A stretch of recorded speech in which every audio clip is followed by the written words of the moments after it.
What is going on, guys? Pobberson87 here, and as you can see, this is my first video on the F1 2020 game.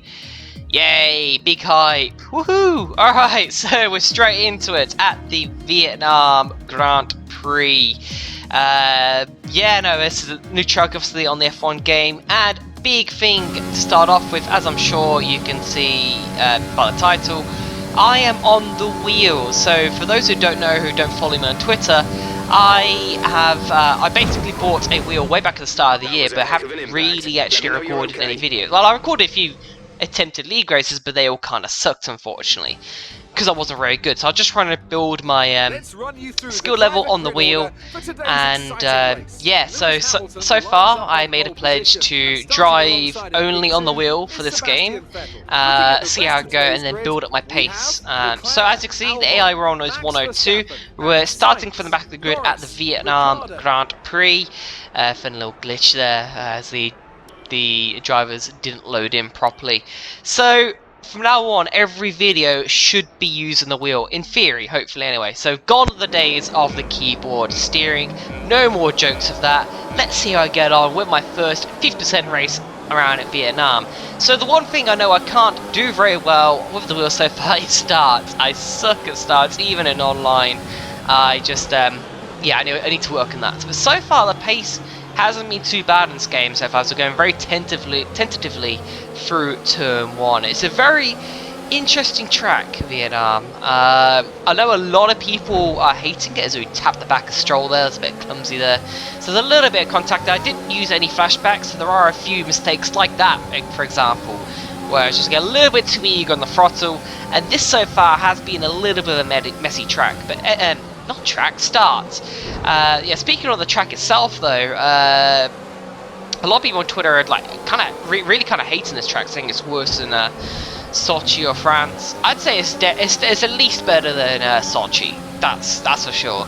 It does have an interesting variety of corners, and that final sector, like you'll see in a second, like is so much fun when you get it right. On the wheel, it actually feels really kind of amazing. I haven't tried on the pad yet, but we should try it for comparison's sakes. But a little dive bomb there. And this is the one bit I don't like with this track. This hairpin is so awkward. It's so tight, so unnecessarily tight. You've got a really long back straight with DRS zone, one of the longest straights in the F1 calendar, and it ends in such a tight hairpin where it's pretty much impossible to go side by side without rubbing the opponent's side pod and having a very awkward exchange. It just doesn't feel nice through there. It feels like you're at a standstill, and I just don't like that hairpin. But the rest of the circuit actually isn't too bad. The first sector's a bit awkward as well, but it does have a bit of character to it, not gonna lie, especially once you drive it for like pretty much 50% laps, so 28 laps I believe the circuit is, around 50%, you can see it on top right. So now going for the outside line around the outside of the Williams of Russell. Goes slightly off track, but I was going to stay behind him, but he backs out the move, gives us room. So I was like, might as well.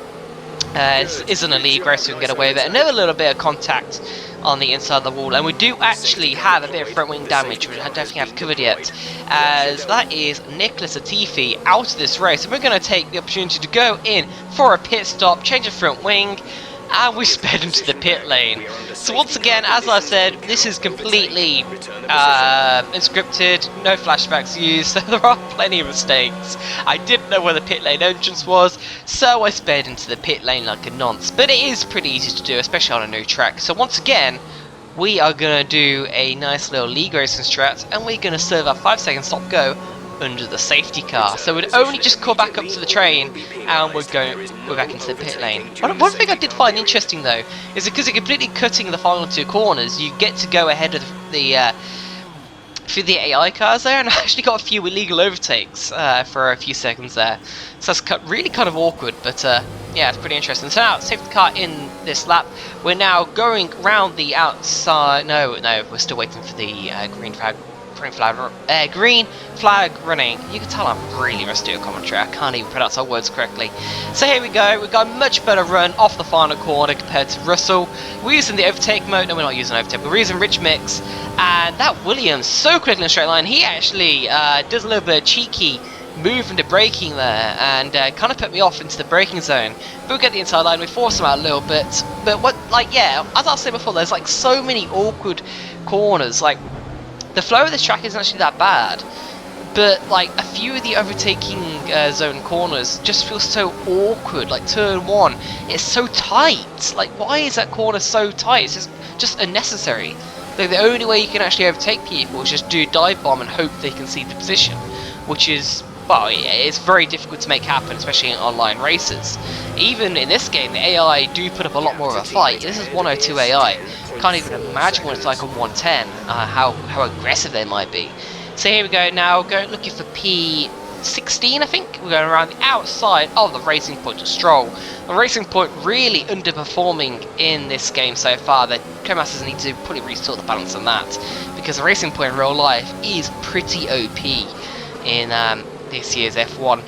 So now we're looking for the inside line of Kimi Raikkonen in his Alfa Romeo. We've got a very cheeky burst of power there. We've got it inside of the snail section, and that is us up into P15 using the overtake mode. But you're about to see how OP the AI are in a straight line.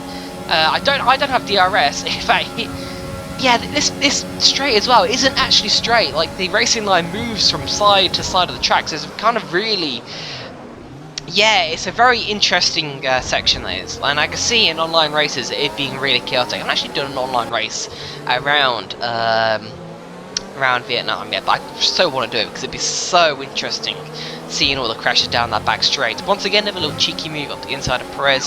So yeah, the one elephant in the room I do have to address still is, yes, I am still using the racing line.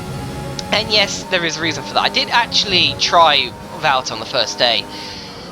But the thing is, I'm actually really busy at the moment. I'm doing a master's degree at uni. I'm doing a lot of study time, which is why there's been no videos. Or to be fair, that's also because I am slightly lazy when it comes to that as well.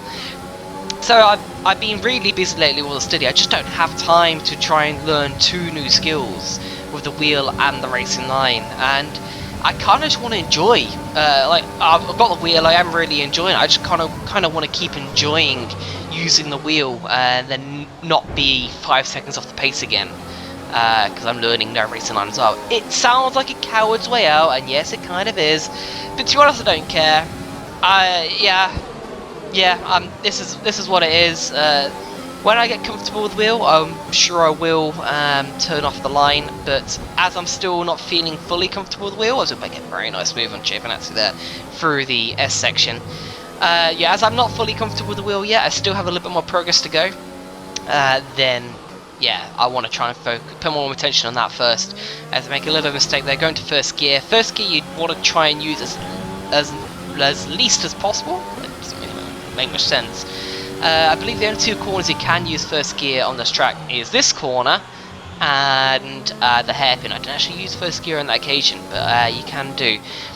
So the pace in this race is actually pretty good, as we get a 3-second time penalty for corner cutting on the way into the pit lane, which I found pretty interesting there.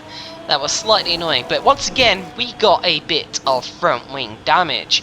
However, we have converted our 2-stop into a 1-stop now after pitting underneath a safety car. So on track we're actually pretty in it amongst the leaders now. So even though we started from the back of the field, we have fought back pretty well. Even though we've taken quite a few guys and, you know, testing where you can actually overtake around the circuit. And once again, that is a track limits 1, and the track limits are really difficult in this game. Like, they are pretty strict, pretty severe. Once again, the straight line speed of the racing mode. Once again, I did use overtake for some reason. I think I'm just trying to conserve it a little bit. But the AI are no slouch in the straight line, although to be fair, we are supremely more confident on the brakes. And we get the position back up the inside of Perez there. So now we've got Kvyat and I think Raikkonen again up the road. So yeah, the Vietnam Grand Prix kind of, yeah, it'll be interesting to see how it goes for the real life race. As now we go look at the inside of Kvyat once again. So awkward up the straight, like, because I've moved from one side to the other, and because I'm so new at this track. As I make a very, very poor dive bombing attempt on Raikkonen. That wasn't even an attempt at a dive bomb. That was just me outbraking myself. yeah, it just goes to show how awkward that back straight is sometimes. I nearly do it again into the back of Raikkonen, once again just trying to get a feel for the conditions of the wheel. But yeah, we're going to actually have a replay from the highlights reel, and you can see I just completely locked up. I broke myself into the side of Raikkonen. I think I got a little bit more damage again.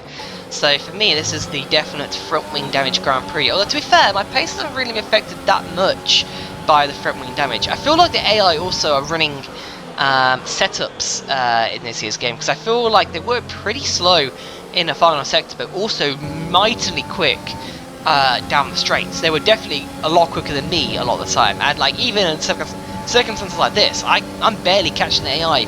I'm only catching Giovinazzi now because he doesn't have DRS, and also just goes to show the powerful effect the DRS can have in this year's game. I feel like there'll be a lot of circumstances, especially in league races around here, where the guy behind in second place will be waiting till the final lap to finally pounce down that straight. Yeah, it's pretty interesting. But once again, passing Giovinazzi there goes to show how awkward overtaking into that hairpin is. Still not sure on racing around this track, but I am starting to get a little bit more of a feel. As now we'll look at the inside, are we on Gasly? We go for a massive diving attempt. A little bit of no contact there actually, but Gasly does hold on, holding it round by outside. The AI definitely a bit more punchy in this game as well. But so far, gotta say, I'm actually really enjoying the game. I haven't played it that much because of my uni, like I didn't play it at all yesterday. But yeah, I aim to do a bit more content, maybe record some online videos once I have a few good races and don't bottle it. As I can definitely still bottle it quite a bit on the wheel, that is for sure. So that's the one thing, that's something I need to work on the wheel so far.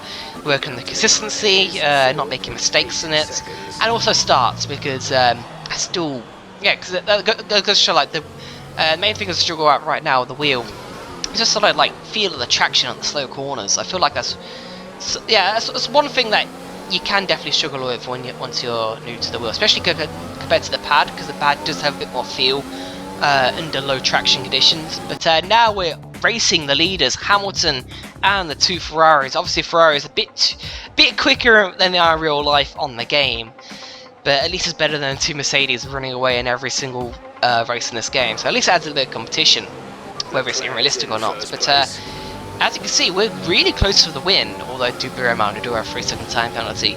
So all we need to do is get in front of our teammate and then the two Ferraris, but that isn't going to be easy because Hamilton does have DRS, and as I've explained already, he is very quick in a straight line. As we make a massive diving attempt up the inside, and we actually get the position done round the outside of that second bit of the chicane, and we're now up into P3 behind two Ferraris. But unfortunately, we are now outside the DRS zone of the Ferraris, and my teammate, well, he's just going to come back up the inside, isn't he? I have no overtake left, so once again, overtake, you really have to save in this game.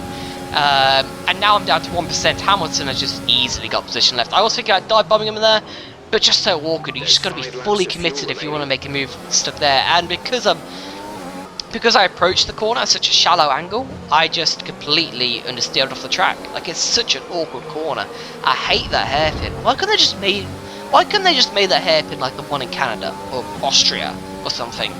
Which is, you know, because they are more open, they allow for more room for overtaking.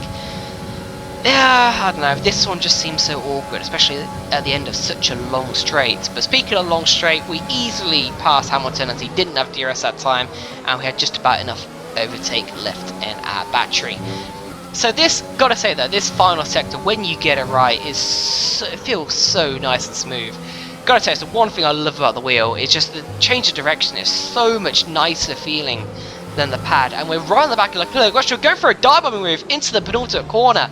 A little bit of contact, but we get the position up into P2. I do not think the Ferrari driver was expecting that at all.